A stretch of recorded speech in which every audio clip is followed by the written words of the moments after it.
In the wake of the battle with Execution, Ichigo's Shinigami powers have returned, and once again the world of Bleach knows peace.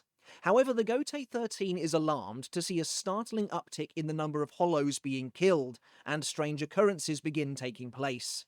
A mysterious man with a hollow mask endangers Karakura Town's newest Shinigami representatives by luring massive hollows to the town with a familiar bait, and when Ichigo later confronts him, he reveals something even more surprising, a Quincy's cross. When Ichigo tries to use bankai against him, the man, introduced as Asgiaro Eburn, uses a peculiar medallion to seemingly try and shut down Tensa Zangetsu. Failing to do so, however, Eburn escapes into a shifting shadow. In the Soul Society, Ikaku and Yumachika investigate the mass disappearance of Rukongai citizens, while masked men break into Head Captain Yamamoto's personal quarters. As Sasakibe is impaled on an enormous arrow, the masked intruders declare war on the Shinigami, announcing themselves as the Vandenreich. The intruders also flee into the shadows, and from within the darkness a castle of ice and stone is revealed. There, both Eburn and the masked men bow before a king cloaked in black, Yuhabak, a hulking man who bears a striking resemblance to Zangetsu. Akon informs Ichigo and his friends of the attack on the Soul Society, including Sasakibe's death. Concerned about recent events, Ichigo patrols Karakura Town, where Nell and Pesce unexpectedly ambush him. Sobbing, Nell tells Ichigo that something terrible has happened to Wako Mundo, and back in the Castle of Ice, Yuhabak reveals that he's already conquered the Hollow World, having savagely beaten Harabel and taken her prisoner, with Nell barely escaping. Ichigo and his friends meet to discuss their next move. When Chad vouches for rescuing the Uranka, Uryu declines, as Quincy are meant to destroy hollows. Urahara arrives and escorts the rest of them to Wako Mundo, where they find it in disarray. The Vandenreich have laid waste to the land. Many Uranka have been slain, while others have been rounded up and enslaved. In charge of the Vandenreich's hunting army is Kirge Opie, a sinister bespectacled man who begins viciously killing Uranka. When he discovers Aizen's former aides, Lowly and Menoli, Kirge beats them unconscious, only for his unit to be attacked by Harabel's Fraction, the Trebestia. When Ichigo arrives at the scene of the battle, Kirge has easily defeated the Trebestia, while in the Soul Society, Mayuri reveals to the other captains that their enemy is in fact the Quincy, their ancient foe long believed to be extinct. Yamamoto orders them to prepare for war, but later, Mayuri blames the head captain personally for their current predicament, berating him for failing to kill Yuhabak 1,000 years ago. Kirige battles Ichigo, activating his true power, the Quincy Volstendish, a completed version of Uryu's Let's Steal. Heavily injured, the Trebestia return to the fight, summoning the Chimera Ion, who brutalizes Kirige. Managing to survive, Kirige unleashes Sclavarai, a Quincy's ultimate means of dominating Reishi, quickly killing Ion. Ichigo, now in Bankai, launches another assault on the Quincy commander, forcing him back.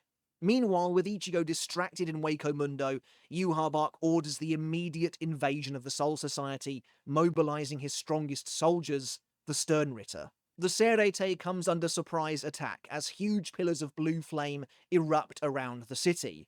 Izuru leads the 3rd Division to face the invaders, but he's mortally wounded by a Quincy attacker. As Shinigami are quickly wiped out by the hundreds, the captains prepare to face off against the Sternritter in an effort to quell the bloodshed. In the 6th Division barracks, Renji battles Sternritter F the Fear Asnod before being ambushed by Sternritter S the Superstar, masked Emasculine.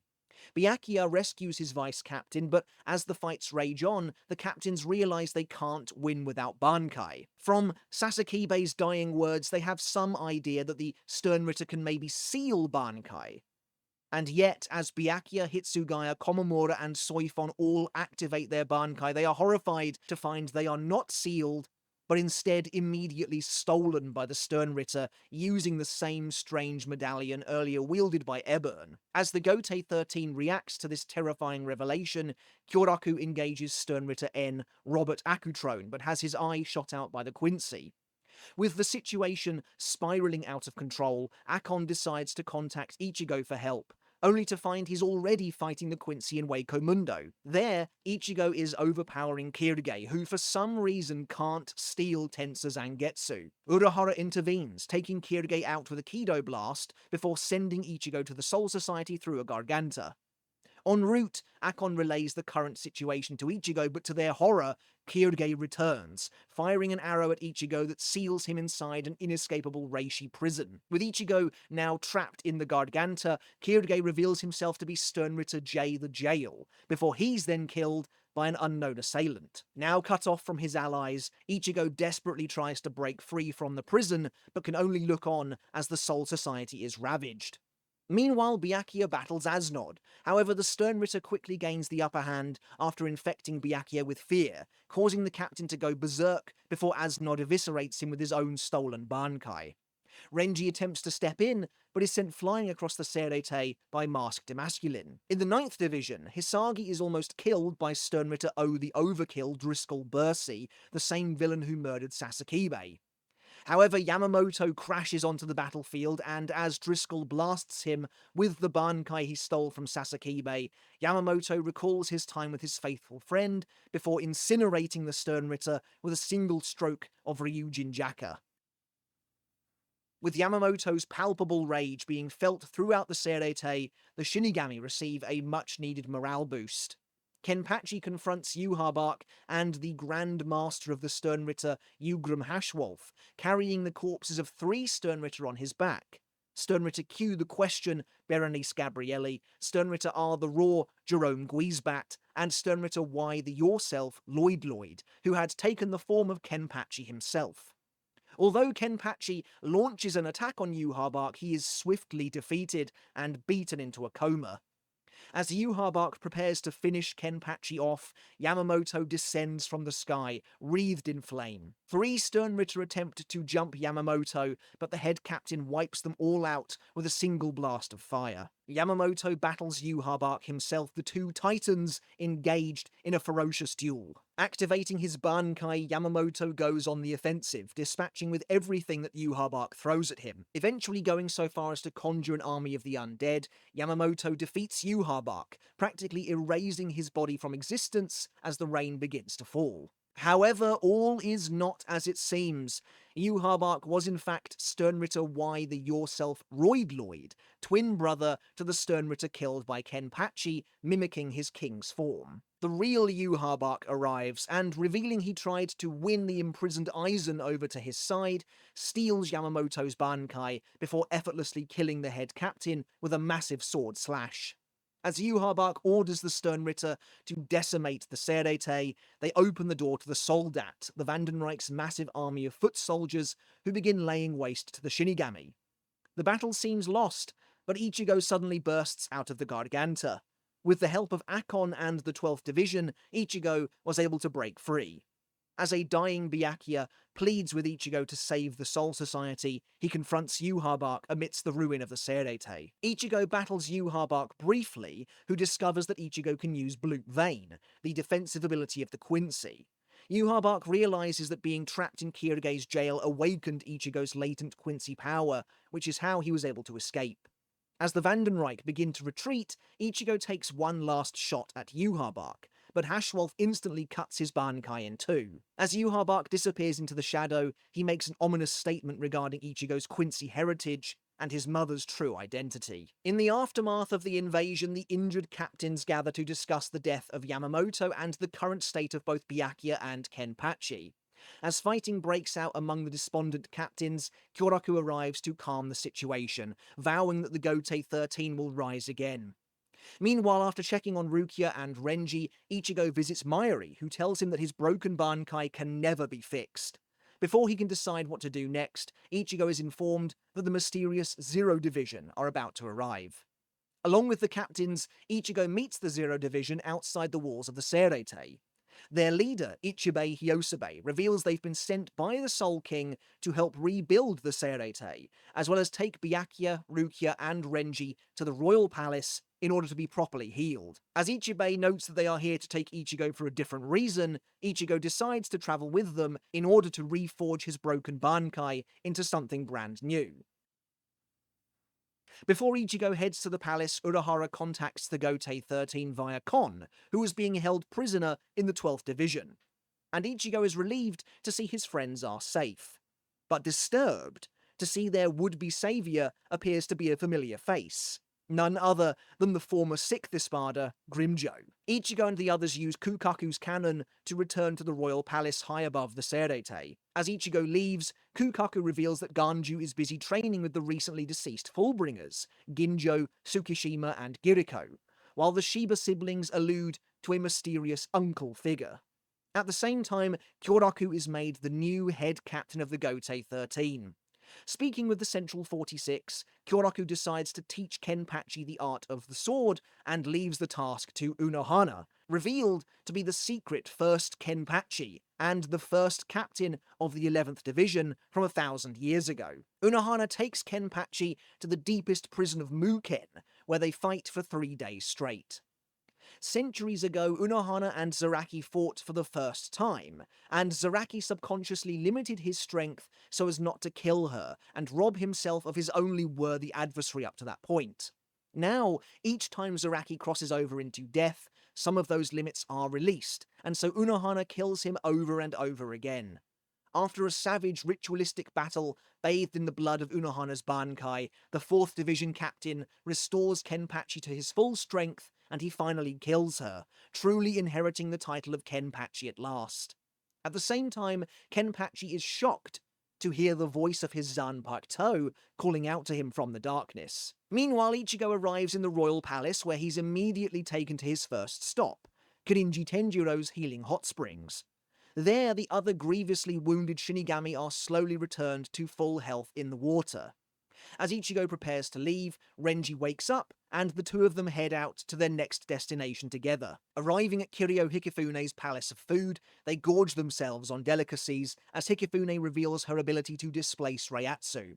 By eating her specially made food, Ichigo and Renji have replenished their power with something even greater than before. Next up, Ichigo and Renji head to Oetsu Nimaya's palace. Nimaya is the creator of the Asauchi, the blank swords that can become Zanpakuto.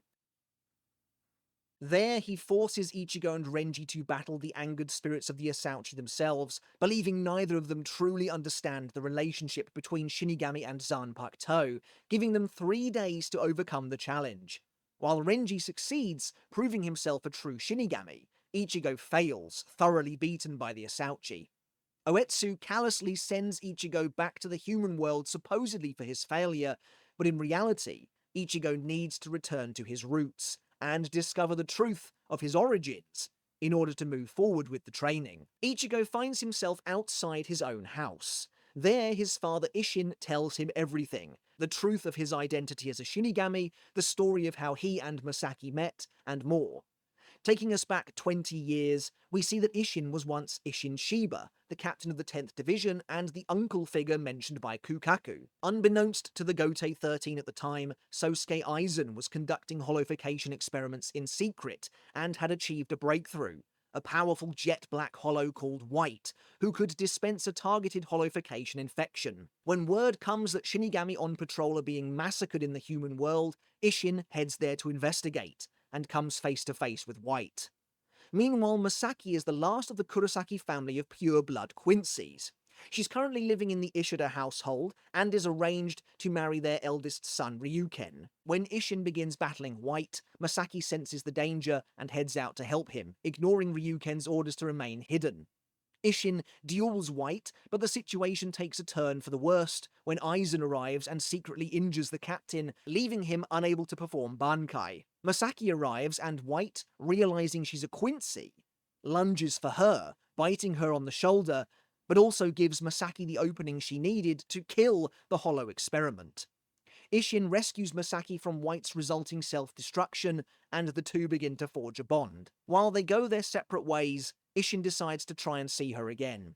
However, White has infected Masaki with holoification.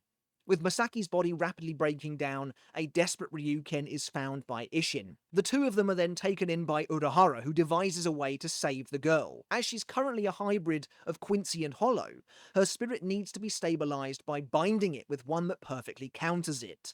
Urahara reveals he's created a special Gigai that will effectively turn a Shinigami into a human, creating the perfect counter, and Ishin agrees to it, forfeiting his powers to save her life. Ishin and Masaki begin to make a life together, and eventually would have Ichigo as their first child, a perfect hybrid of all races.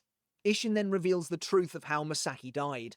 As she was fighting Grand Fisher on that fateful day, Yhwach, the progenitor and father of the Quincy's, conducted Auswählen, a worldwide purging of Quincy that he deemed impure, stripping them of their powers and taking them for himself. Masaki was left helpless and was killed by the Hollow as a result. Armed now with the truth of his origin, Ichigo returns to the royal palace. At the same time, Uryu comes to grips with the secrets of the Quincy history, about how they were slain by the Shinigami 1,000 years ago, and learning that Yhwach's Auswählen also killed his mother, Kane Katagiri. Seemingly disillusioned, Uryu is found by Hashwolf. Meanwhile, in the Soul Society, the various Shinigami prepare for war. Hitsugaya, having lost his bankai, returns to the academy to relearn the fundamentals. Soifon leaves Omaida behind to train by herself, while Komamura disappears into an inky black cave. There he meets with a gigantic shaggy-haired and scarred wolf, who he calls Grandfather, the leader of his clan. Komamura demands to be taught his clan's secret technique, using the fact that he no longer hides his face as proof that they can live freely among the Shinigami.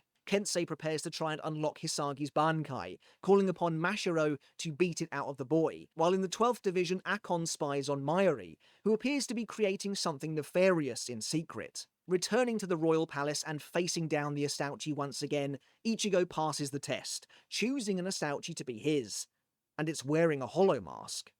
As Oetsu forges Ichigo's new Zanpakuto, he forces the boy to face a terrible truth. The spirit of Zangetsu is in fact white, previously believed to be Hollow Ichigo, but who in fact is a perfect mix of Ichigo's Shinigami powers inherited from his father, and the hollowification of Aizen's experimental hollow that bit Masaki. Old Man Zangetsu is instead revealed to be a personification of Yhwach from 1,000 years ago, and the embodiment of Ichigo's Quincy powers inherited from his mother. While initially feeling betrayed by this truth, Ichigo watches as Zangetsu steps aside, revealing that he's been suppressing Ichigo's real power all this time. As Zangetsu releases Ichigo's true strength, he disappears, and Ichigo decides to accept all of his power as Zangetsu, no matter where it came from. Ichigo completes the forging of his new Zanpakuto, lifting Zangetsu from the flames. Now that Ichigo knows his power originates from both his father and his mother, he bears two separate spirits within him, and that has manifested as two separate blades, the true personification of his real power. Finally understanding the relationship between Shinigami and Zanpakuto, Ichigo thanks Zangetsu, recognizing that they are him. At the same time, Hashwolf presents Uryu to Yhwach, the Quincy King inviting him to join the Vandenreich with a sinister smirk. As Yhwach calls a gathering of the Sternritter, he reveals Uryu to them all, announcing him as the successor to the Vandenreich. The various Sternritter express their displeasure with this news. Sternritter E the Explode Bambietta Bastabine discusses the announcement with her fellow Bambis, and Sternritter H the Heat, Basby, openly challenges Hashwolf to fight for his position. Meanwhile, Uryu drinks Yhwach's blood, officially becoming Sternritter A, and vows to end the Shinigami. Having reforged his Zanpakuto, Ichigo next arrives at Ichibei's palace. There, Ichibei charges him with surpassing what it means to be a Shinigami, and Ichigo finds himself walking a strange ethereal road called Irazu Sandor, supposedly only accessible with express permission from the Soul King. As Ichigo walks Irazu Sandor, he finds himself growing heavier, crushed by an immense weight, as images flash in his mind, images revealing the twisted fate of the Soul King himself.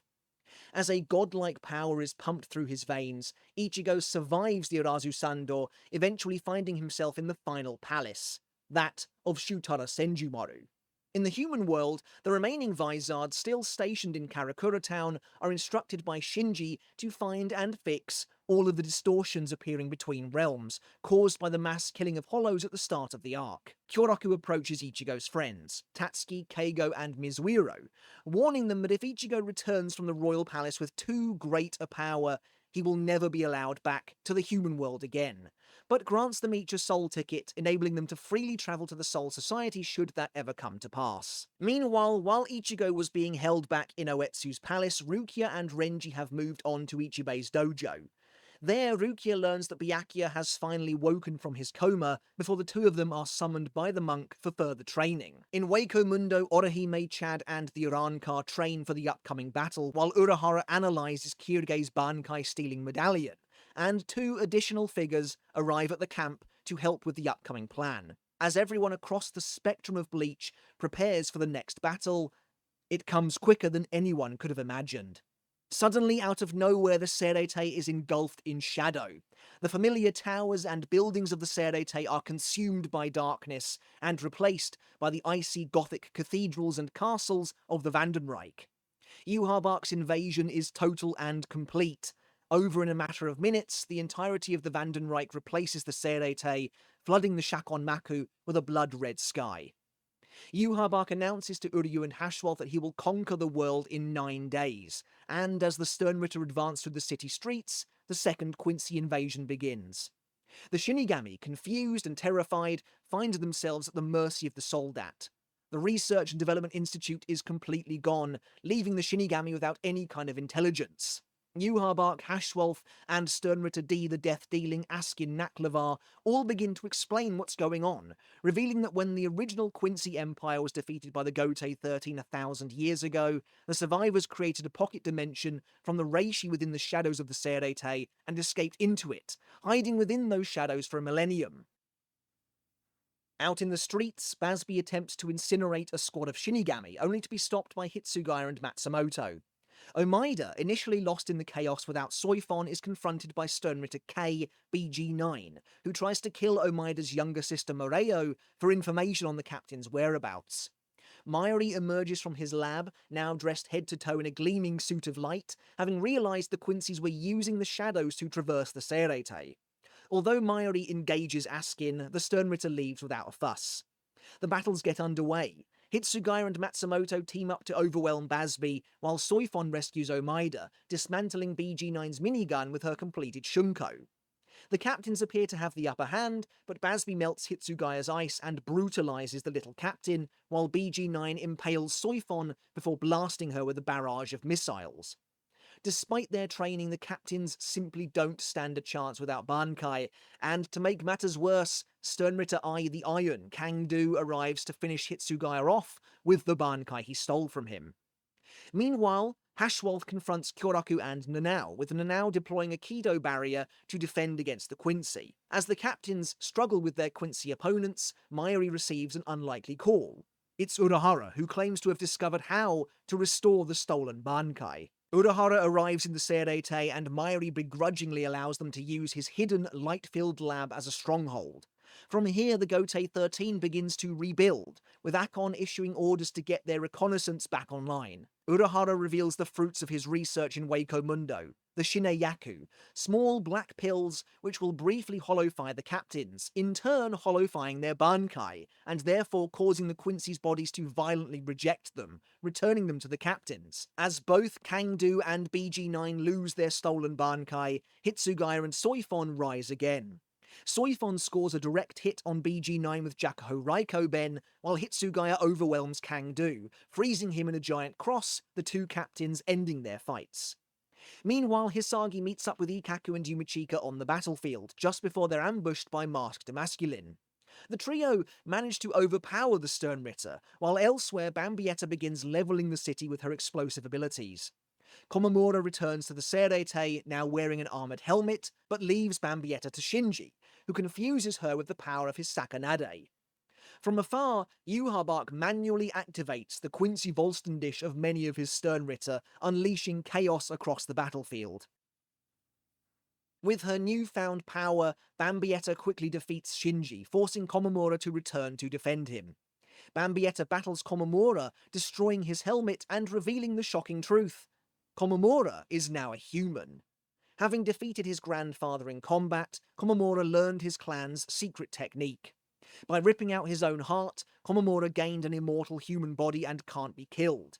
Using his bankai, Komamura defeats Bambietta before fully transforming into a wolf, the price of his selfish desire to get revenge on Yhwach for Yamamoto's murder. Meanwhile, as Bambietta lies defeated, her so-called friends, the Bambis, arrive. Made up of Sternritter G, the glutton Lil Toto Lamperd, Sternritter P, the power Meninus Macallon, Sternritter T, the thunderbolt Candice Catnip, and Sternritter Z, the zombie Giselle Jewel, they promise to help Bambietta as the fallen Sternritter cries out in horror. At the same time, Masked Demasculine turns the tables on Hisagi, Ikaku, and Yumichika, taking the three of them down before spotting a pair of bright lights descending from the sky above. Before he can head over to them, however, Hisagi attempts to stop him, resulting in Mask almost crushing his head underfoot. In the nick of time, Kensei arrives, rescuing his vice-captain. Kensei, along with Rose, who also appears on the scene, challenges Masked Demasculine, and the three of them battle. Although both Kensei and Rose use bankai, Mask mortally wounds the two Vizard captains thanks to his power of the Superstar, where the cheers of his fan James bolster his power exponentially. As Mask moves to finish Rose off, Renji and Rukia return from the royal palace, now dressed in the garb of the Oken. Rukia escapes with Rose and Kensei, while Renji takes Masked Demasculine down with his true bankai, Sou Zabimaru, having learned its real name from Ichibei. After seeing that Rose and Kensei are delivered safely to Isane, the 4th Division having set up a makeshift infirmary in secret, Rukia heads back out onto the battlefield. There she's confronted by Asnod, who hopes that killing her will get Byakuya to return. The two of them fight, with Rukia unleashing the true nature of Sode no Shirayuki, which she learned in the royal palace. Although she succeeds in freezing Asnod, the Sternritter activates his Quincy Volston dish and overwhelms Rukia with fear. Luckily, Byakuya returns from the palace as well, saving Rukia and giving her the resolve she needs to perform bankai, killing Asnod once and for all. As the first few battles of the invasion draw to a close, Hashwolf is called away from his duel with Kyoroku and Nanao to execute Kangdu and BG9 for their failure, while explaining to Uryu the sinister true nature behind Yhwach's powers and ambition. It isn't the Soul Society that Yhwach truly has his eyes on. Having finished his training in the royal palace, Ichigo emerges, dressed in his new Oken clothing woven by Senjumaru. Ichibei informs him that the Quincy's have already invaded the Serete, and so Ichigo hurries downwards, rocketing towards the Soul Society as fast as he possibly can. Meanwhile, Isane continues to try and heal Rose and Kensei, the two captains on the verge of death, Yachiru helping her to build the infirmary. When they're suddenly attacked by Gwenael Lee, a strange Quincy claiming to be a Sternritter, Yachiru defeats him, until another figure appears. The new arrival is Sternritter V, the visionary Gremmy Thamo, who wields the power to turn his imagination into reality. As Gremmy kills Gwenael, a creature of his own making, and overwhelms Yachiru, Kenpachi finally returns. Gremmy imagines a massive stage for the two of them to fight on, and they do battle, Gremmy conjuring all sorts of creations to wield against the captain, from lava to an arsenal of machine guns and rocket launchers. Kenpachi overcomes them all, however, until Gremmy manifests a colossal meteor in the sky, which threatens to annihilate the entire Serete. Kenpachi reveals the fruits of his training with Unohana, the name of his Zanpakuto, Nozarashi, and unleashes his Shikai, destroying the meteor in one fell swoop.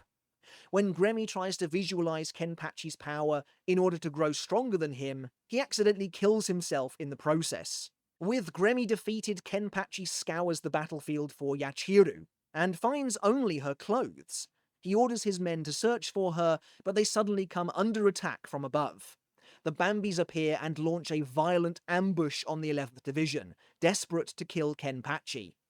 Although Kenpachi does his best to keep fighting, the 4 Sternritter beat him down until he could move no more, with even Kenpachi himself wondering if he's reached the end. From afar, both Shinigami and Quincy try to converge on that location, when suddenly a familiar Reiatsu ripples through the sky. Ichigo appears at last, blasting through the Shakon Maku and landing by Kenpachi's side. In a display of his new power, Ichigo effortlessly beats back the Bambis until even more Sternritter arrive, many of them seeking the glory that will come with killing Ichigo himself. Having watched Ichigo's return from afar, Yhwach prepares to ascend to the royal palace. Ichigo's descent left gaping holes in the defences of the palace itself, leaving the Quincy with the perfect path to their true target. Ichigo attempts to reach the Quincy King, but the Sternritter gather to block his way. Before Ichigo can fight them, however, reinforcements arrive. Renji, along with Rukia, Byakuya, Hisagi, Ikkaku, and Yumachika, all take to the battlefield in defense of Ichigo, preventing the Sternritter from reaching him. Ichigo arrives at Yhwach's tower, but is aghast to see none other than Uryu standing atop it. While Ichigo demands to know what's going on, Uryu attempts to attack him with Licht Regen, but Orihime and Chad return from Wako Mundo in time to prevent the assault. Ichigo and his friends watch in horror as Yhwach ascends to the palace with Uryu in tow, the resulting shockwave rolling over the battlefield and sending everyone flying, scattering the fighters. While Ichigo, Orihime, and Chad contemplate Uryu's apparent betrayal, Urahara finds the trio and vows to help them reach the palace. Meanwhile, several new battles are being set up across the war zone. Renji and Rukia team up against Bazby, while Ikkaku and Yumachika prepare to face Giselle.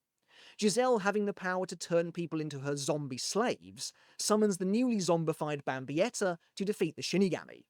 However, Mayuri and Nemu arrive on the scene and do battle with Giselle and her puppet army, with Mayuri revealing a fighting force of his own. Several resurrected Rankar, whose corpses he mostly stole from Xyloporo's laboratory in Wako Mundo. Although Giselle ups the ante by revealing she zombified Hitsugaya after his battle with Kangdu, Mayuri defeats his fellow captain. As Mayuri attempts to salvage Hitsugaya's mind, the little captain's screams call forth even more surprising zombies. Giselle also got her hands on Matsumoto, Kensei, and Rose. Mayuri is able to convert them all to his service, however, and defeats the Sternritter. At the same time, Byakuya fights 3 Sternritter at once: Robert, Candice, and Sternritter U, the underbelly Nanananajacoup, besting all 3 of them with ease.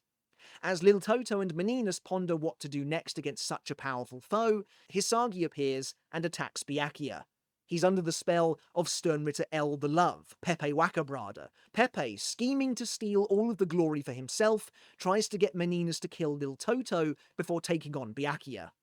Although Byakuya is able to defend himself against Hisagi, Pepe begins to overwhelm the captain before he's suddenly blindsided by none other than the zombie Kensei. Mayuri appears, now wielding the force of the Kurotsuchi Corpse Unit, and aids Byakuya, using his zombies to pummel Pepe. Beaten and humiliated, Pepe attempts to escape, but is found and devoured by Lil Toto for his treachery. Meanwhile, Urahara reveals he's enlisted Yoruichi's help in preparing a trip to the royal palace, with Mayuri having constructed a replica of Kukaku's cannon within the 12th Division barracks. Yoruichi was tasked with gathering the energy taken from the distortions in the human world by the Vizard during their cleanup operation. This energy will now provide Ichigo, Orihime, and Chad with the power they need to reach the palace, but it's a one-way trip. Before they're able to blast off, Ganju appears, and both he and Yoruichi join the team, the gang finally heading to the heavens in an effort to catch up with Yhwach. With Ichigo now heading back to the royal palace, Urahara begins making preparations in the Serete. He's confronted by Hiyori as the Vizards arrive on the scene. Yoruichi's younger brother Yushiro Shihoin was also enlisted to help, having brought several mystery items along to aid in their mission. At the same time, Kyoraku speaks with Ukitake, who reveals that the strange ritual of Kamikake has been completed in preparation for the inevitable, a mysterious cycloptic shadow spreading from beneath the sickly captain. Kyoraku bids Ukitake farewell, noting that he's off somewhere else. Meanwhile, far above the battlefield, Yhwach, Uryu, and Hashwolf arrive in the royal palace. Gazing upon the palace, Yhwach recalls an ancient meeting with Ichibei. Yhwach discovered the truth that lies at the center of everything: the sinister fate of his father, the Soul King. Realizing with the Almighty that Ichibei planned to kill him, Yhwach grabbed Ichibei's arm, which was the left arm of Ryo. Yhwach robbed Ichibei of Ryo's arm, taking what he believed belonged to him. But at the same time, the power of the Soul King sealed Yhwach's the Almighty, depriving him of his future sight. Back in the present day, Senjumaru heads them off, the divine soldiers of Ryo quickly dispatching with Yhwach's Soldat. Yhwach reveals a secret Sternritter he's brought with him, Sternritter W the Wind Nyanzol Wyzol, who in turn kills the Divine Soldiers. However, Senjumaru makes short work of Nyanzol with her Shikai, brutally impaling the Quincy with a multitude of needles and then tossing his body from the side of the walkway. In response, Yhwach calls upon his strongest warriors, the Schutzstoffel, his own royal guard, made up of 4 immensely powerful Quincy angels. Sternritter X, the X-axis Lige Barrow, Sternritter C, the compulsory Pernida Kajaz, Sternritter M, the miracle Gerard Valkyrie, and Askin, the only Sternritter to be promoted from the regular ranks. The Schutzstoffel take the fight to Senjumaru, destroying her defensive guard, before Lige seemingly blasts her through the head with his sniper rifle. However, it's all a trick. Senjumaru reveals her ruse, having crafted a fake version of the palace within which to entrap the Quincy. Now sealed within Hikafune's cage of life, Oetsu arrives and with his impossibly sharp blade Sayafushi, kills each member of the Schutzstoffel one by one, cutting them down instantly. However, Yhwach escapes the cage with Uryu's help and confronts Ichibei at the foot of the real palace. Meanwhile, Tenjiro battles and kills Hashwolf, while Senjumaru duels Uryu. Askin is revealed to have survived Oetsu's initial onslaught, and returns to fight the master of the Zanpakuto, but Oetsu kills Askin for good with Tenjiro's assistance. Watching his men be taken down so easily, Yhwach enacts a second Owl's Valen. As a brilliant blue light engulfs the battlefield, Yhwach's holy ability robs the unnecessary Sternritter still fighting down below of their power, stripping them of much of their Quincy abilities in the same way he did so many years ago. Many of the Soldat are murdered by this process, the very flesh ripped from their bones. Unable to believe they've been betrayed and used by their king, Basby and Lil Toto remain defiant, while Giselle clutches onto Bambietta's corpse. Their stolen power is then given to the Schutzstoffel, reviving them even stronger and mightier than before. Now fighting on more even ground, the Zero Division and the Schutzstoffel do battle again, each member pairing off as Hikifune entombs them in an even denser cage than before. Senjumaru battles Gerard, Oetsu takes on Lige, Tenjiro challenges Askin, and Hikifune duels Pernida, but this time the Zero Division are all defeated in the end. Bloodied and bruised, the Zero Division rise to their feet and decide to give Senjumaru the honor of destroying their enemies. In a surprise move, Tenjiro, Hikifune, and Oetsu all kill themselves, slitting their throats in order to unshackle the remaining member of the Zero Division, allowing Senjumaru to release her full power. Activating her bankai, Senjumaru shakes the very foundations of the world of Bleach as she entraps each and every member of the Schutzstoffel, Uryu, and Hashwolf in her bankai, defeating all 6 of the Quincy in one fell swoop. As this is going on, Ichibei battles Yhwach at the entrance to the palace. The two titans clash, with Ichibei using the power of his Zanpakuto Ichimonji to erase Yhwach's name. Wielding his bankai Shirafude Ichimonji, Ichibei grants Yhwach a new name, Black Ant, before sending the defeated Quincy King flying from the palace, seemingly victorious after crushing him between 2 gigantic ghostly hands. However, as Yhwach plummets from the palace, his eyes suddenly transform, his pupils splitting in 2 before he returns to the battlefield behind Ichibei. At the same time, the Schutzstoffel, Hashwolf, and Uryu are all set free from Senjumaru's bankai as a powerful blue light emanates from their hearts.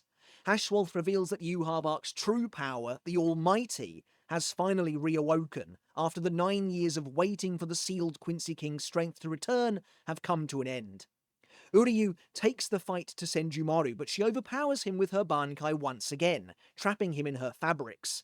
As Senjumaru moves to kill Uryu, his body erupts with a powerful aura as his Quincy Volstendish is born. Senjumaru is suddenly shocked to find that she and Uryu have somehow swapped places, and Uryu kills her with an arrow through the heart.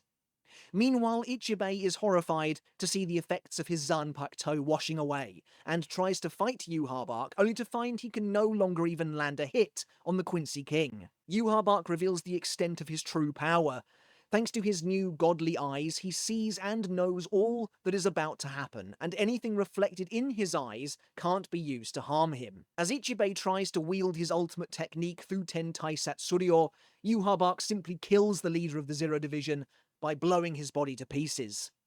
With the path to the Soul King now clear, Yhwach advances with his men in tow, stripping the royal palace of its reishi to build a grand staircase leading straight to Reo himself. Hot on the Quincy's heels, however, Ichigo and his friends at last arrive, crash landing into the royal palace, and discover the bloody carnage that lies in wait. Despite Ichibei being in pieces, Ichigo suddenly hears the Zero Division leader's voice, and by speaking his name, Ichigo is able to revive Ichibei. Currently powerless, Ichibei asks Ichigo to protect the Soul King, and he and his friends charge towards the palace. Unbeknownst to them, however, they're already too late. Yhwach approaches his father's crystal prison and plunges his sword into the Soul King's chest. As Yhwach bids goodbye to his father, he recalls his life in the primordial sea, before his father Adnias split the original world into the three we know today, casting Yhwach out and into what would become the world of the living. Down in the Serete, both Shinigami and Quincy experience sudden tremors, which spread to Wako Mundo and the human world, with Ryuken noticing the quakes as he examines several silver crystals in his hand. Meanwhile, Ichigo and his friends arrive in the Soul King's throne room and confront Yhwach. Ichigo battles the Quincy King, the two of them clashing across the entire royal palace, as Ichigo reveals the might of his true Shikai at last, ultimately overpowering Yhwach's defenses with his new ability Getsuga Jujisho. Despite Ichigo's immense strength, however, Yhwach activates the Almighty and completely overwhelms the substitute Shinigami, rendering him utterly helpless. Although Ichigo continues to try and fight, Yhwach reveals he has already stabbed the Soul King. And here, Yhwach reveals his intent. He plans to kill his father, collapse the three worlds as they currently are, and remake the primordial world that once existed, transforming it into a nation for the Quincy. Ichigo grabs Yhwach's sword and attempts to remove it from the crystal, but the moment he does, Yhwach's reishi flows from the sword into Ichigo's arm and forces him to cut down the Soul King, an aghast Ichigo delivering the killing blow to Reo. Yhwach explains that he needed a perfect hybrid, someone with the powers of a human Shinigami Hollow Fullbringer and Quincy, to fully break the seal on the Soul King's prison. Ichigo can only look on as the Soul King's power is released, exploding outwards in a colossal, devastating wave of energy that slams into the Serete below. As the buildings of the Soul Society begin to collapse, Urahara realizes the Soul King has been killed, and the Soul Society, Wako Mundo, and the world of the living will now cease to exist. In the midst of the chaos, Ukitake steps forward as a shadow emerges from his back. Revealing that he is the host of the right arm of the Soul King, Mimihagi, Ukitake invokes the ritual of Kamikake, allowing Mimihagi to take complete control of his body. In doing so, a huge, shadowy black hand rises up from the captain and reaches up into the heavens, all the way to the royal palace, grabbing onto the bifurcated remains of the Soul King and stabilizing the worlds, stopping the earthquakes. With Ukitake having sacrificed himself to anchor the three worlds for as long as he can, Urahara and the rest of the Gotei 13 make preparations to travel to the royal palace themselves. At the same time, Kyoraku descends deep beneath the Serete to Muken, coming face to face with Aizen. There, the head captain proposes that Aizen come and fight for them, believing that their goals are now aligned. Back in the royal palace, Yhwach is appalled to see the right arm of the Soul King has chosen to side with the Shinigami. As Ichigo tries to fight Yhwach once more, Yoruichi prepares to seal up the Soul King along with Mimihagi, but she's attacked by Uryu. As the Schutzstaffel arrive in the throne room and surround Orihime, Chad, and Ganju, Pernida seriously injures Yoruichi before Yhwach tosses her from the building. Meanwhile, Ichigo faces down Uryu and the two of them fight. Ichigo attempts to get through to Uryu, but their former friend doesn't want to hear it, and is insistent in trying to battle Ichigo. Uryu unleashes his Volston dish, which has now taken its true physical form, and continues to pressure Ichigo, until he ultimately defeats his friend with a deadly shot through the side, sending Ichigo dropping from the royal palace into the clouds below. Uryu is accepted into the Schutzstaffel as a result, though Haschwalth remains skeptical of his loyalty. At the same time, Yhwach overpowers and defeats Mimihagi, tearing the Black Hand from the Soul King. With nothing left to stand in his way, Yhwach absorbs his father, taking the Soul King's power into himself. Despite absorbing the Soul King, however, Yhwach is only able to contain some of his father's limitless well of strength.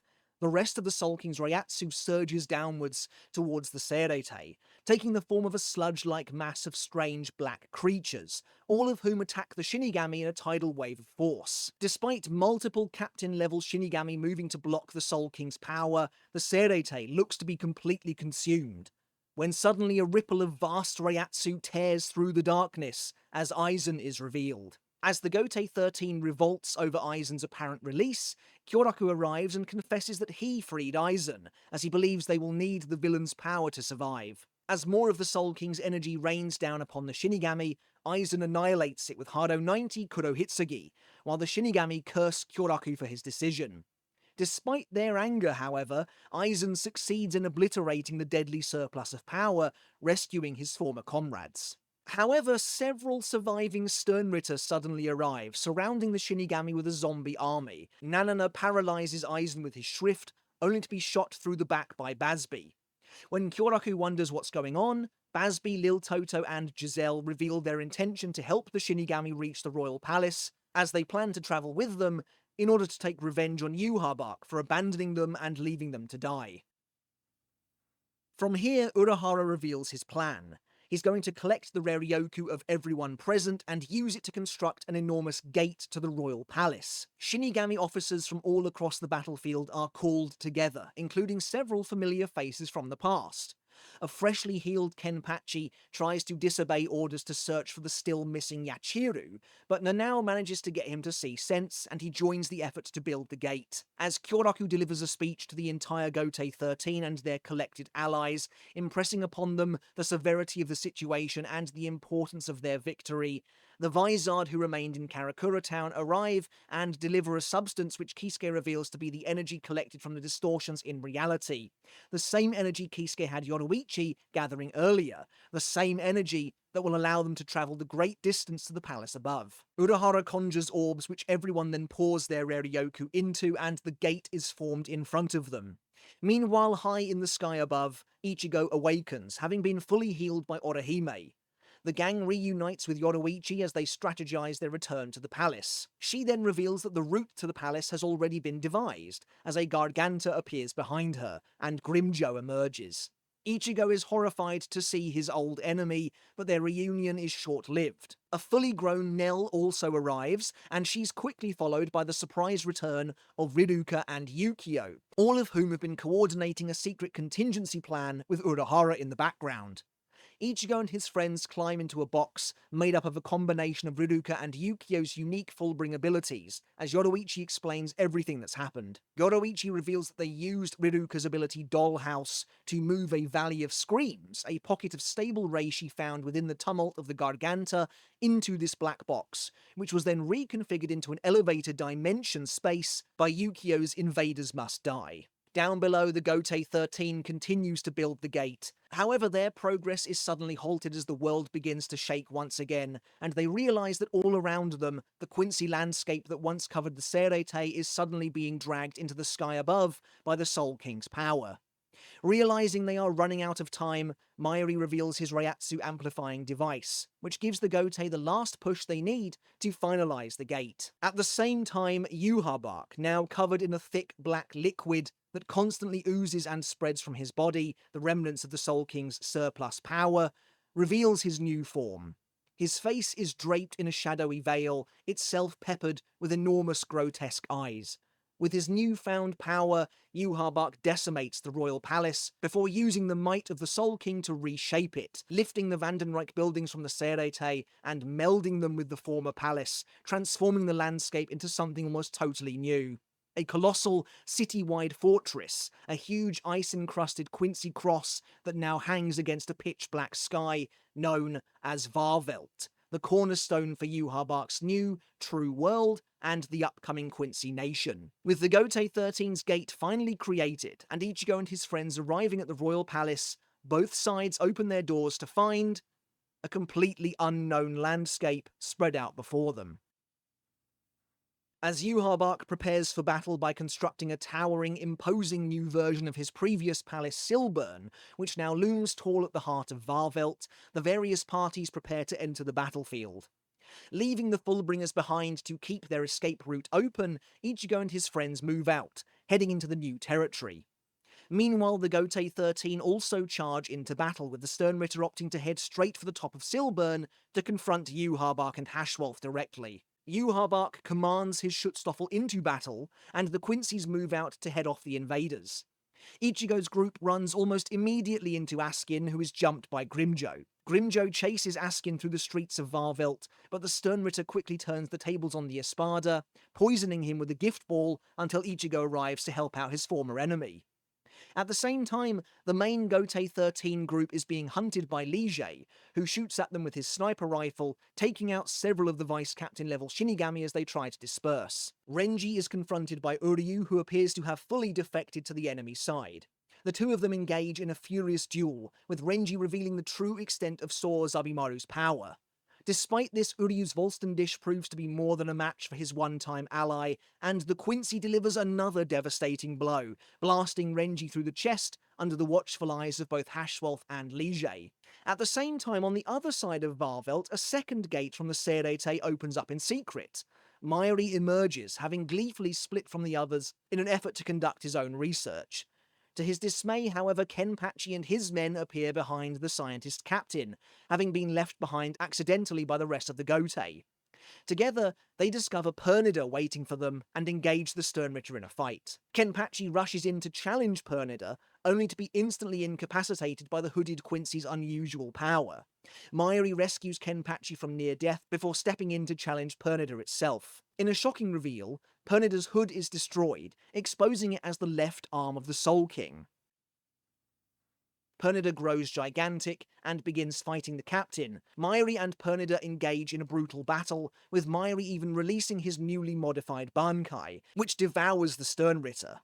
But despite all of this, the Soul King's arm proves to be too much for Mairi alone, who is saved from serious injury by Nemu, the captain's assistant leaping to his aid. Nemu, acting of her own free will, seemingly deals a killing blow to Pernida, blasting the monstrosity to pieces.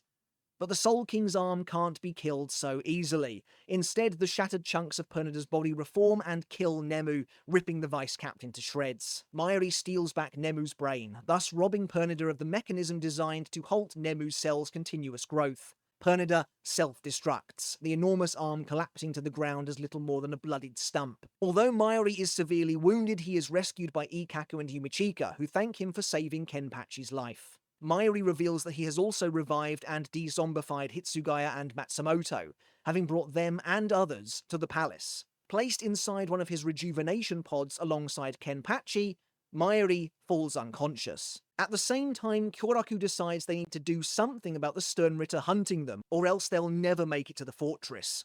Pretending to allow himself to be shot, Kyoraku instead utilizes one of his Shikai's children's games to expose Lige's hiding place and directly confronts the Sternritter himself. While the rest of the Gotei 13 continue onwards, Kyoraku battles the leader of the Schutzstaffel, constantly evading the X-axis and overwhelming Lige with his Zanpakuto. As Lige finds himself under constant pressure, he releases his Volston dish, transforming into a strange, almost ethereal creature who could no longer be harmed by any attacks, as everything now phases through his body. Lige, having turned the tables, hunts down Kyoraku, punching several bloody holes through the head captain's body as he forces him to run. Having put a considerable distance between himself and his allies, Kyoraku releases his bankai and traps Lige within a sinister theatre performance, which ultimately results in Kyoraku decapitating the Sternritter and seemingly winning the fight. However, Lige returns, reforming his head into that of a monstrous draconic angel-like being. As Kyoraku finds himself on the brink of death, Nanao arrives, begging her captain to hand over her Zanpakuto. The cursed sword of the Issei clan, a mirrored Zanpakuto with the power to dispel God's holy light. Relenting, Kyoraku bestows the weapon upon Nanao, and she challenges Lige herself. As Lige unleashes his most powerful attack, Nanao reflects his light back at him, annihilating the Sternritter, who crumbles into an array of divine feathers which then fall from the sky. Having defeated their enemy, Kyoraku prepares to catch up to the others, but collapses to the ground. Meanwhile, Basby, Lil Toto, and Giselle enter Silburn. Basby confronts Hashwolf while Lil Toto and Giselle head for Yuharbark, and are intercepted by a squad of Soldat, seemingly made up entirely of the Soul King's power. Basby battles Hashwolf as the two are revealed to be former childhood friends from 1,000 years ago. As Yuharbark conquered the world of the living and destroyed many of the Quincy lords and families who could oppose him, including Basby's family, he prepared to invade the Soul Society next, declaring the formation of the Sternritter in order to do so. Intending to join with the goal of assassinating Yuharbark for what he did, Basby and Hashwolf met with the Quincy King. But Yuharbark revealed that Hashwolf was in fact his other half, whom he had been searching for, another special Quincy born with the ability to give power. Learning this, Hashwolf betrayed Basby and sided with Yuharbark. In the present day, Hashwolf easily outmaneuvers and overwhelms Basby, ultimately being forced to kill his former friend. We then move on to the final phase of the war. As the battles rage, the main force of the Gotei 13 makes it to the central fortress. However, just before they can ascend the steps, they're confronted by Gerard Valkyrie, who urges that they all take him on together, including a revived Renji who was rescued by the Vizard. Gerard is swiftly defeated, but his ability the Miracle activates, allowing him to grow to an enormous size relative to the amount of damage he took and the impossibility of his chances of victory. Now unbelievably strong, Gerard takes out the various members of the Gotei 13, seemingly wiping out their entire force in one go. As he proceeds to hunt down Hinamori, however, Gerard is ambushed by the Vizard, all of who have arrived in Varvelt to fight together at last. Conjuring their hollow masks, Shinji, along with the de-zombified Kensei and Rose, join the rest of their allies in challenging the colossal Sternritter. Meanwhile, Askin has defeated Ichigo. As Orihime and Chad rush to help their friend, Askin's power of the death dealing ensnares them both too. Ultimately, they are saved by Yoroichi, who arrives to battle the Sternritter in their place. As Ichigo and his friends continue onwards to Yuharbark's throne room atop Silburn, Yoroichi stays behind and fries the Sternritter with her electrifying Shunko abilities. She reunites with her younger brother Yushiro in the midst of the fighting, who also then proceeds to lay waste to Askin, overwhelming him with a barrage of fiery explosions from his own Shunko. However, they've played straight into Askin's hands. As they fail to kill him, his death dealing kicks in, rendering him not only immune to future attacks imbued with their Reiatsu, but their power even heals him. Askin quickly takes out Yushiro with several arrows through the chest before challenging Yoroichi directly, scoffing that it's now too late for her to do anything to him at all. Atop Silburn, Hashwolf, capable of wielding the Almighty now that Yuharbark is asleep, a privilege afforded to him as a result of him being the Quincy King's other half, confronts Uryu and accuses him of being a traitor. As Ichigo and his friends arrive, Uryu turns to fight Ichigo once more, but in reality reveals his intentions to destroy Varvelt and kill Yuharbark. We're given an insight into Uryu's thoughts and how he, guided by the words of his mentor and grandfather Soken Ishida, believes it is his duty as a protector of the innocent and the world of the living to stop the Quincy King's mad plan. Uryu joined the Vandenreich without telling his friends because he knew they would try and stop him, that they would try and get in his way, and because this is something only he can do, and has been doing everything in his power to convince the Vandenreich of his loyalty. As Hashwolf arrives, having seen and heard everything, Uryu implores Ichigo and the others to continue on to Yuharbark. As Hashwolf currently has the power of the Almighty, that must mean that Yuharbark is asleep, and thus is vulnerable. Glad to have his friend back, Ichigo and the others continue onwards to their final destination, leaving the Sternritter Grand Master to Uryu. Uryu draws his bow and remarks that Hashwolf clearly doesn't have the same control over the Almighty as Yuharbark, before the two prepare to fight. As the battles rage in Varvelt, Ukitake and Mimihagi continue to try and hold Yuharbark's power back, the Quincy King now determined to collapse the worlds. After struggling against him for all this time, Mimihagi's hold on the worlds is finally broken, allowing Yuharbark to move ahead with his apocalyptic scheme. As the war thunders on, the worlds begin to shake once again as Yuharbark sets his plan into motion. Enormous rifts begin to appear in the sky across the Soul Society, Waco Mundo, and the world of the living, the three worlds now within inches of total collapse. Even while asleep, Yhwach effortlessly dispatches with Lil Toto and Giselle after they breach his throne room with their zombified friends, while outside everyone else readies themselves for the remainder of the battle to come. Riruka and Yukio arrive at Kukaku's house down by the Serete and discover the fallen remnants of Liege attacking the Shinigami, only to be confronted by a revived Izuru. Hitsugaya and Matsumoto arrive at the site of the showdown with Gerard, Yoroichi continues to battle Askin while trying to protect Yushiro, and Ichigo, Orihime, and Chad at last ascend the main staircase leading to Yhwach's throne room.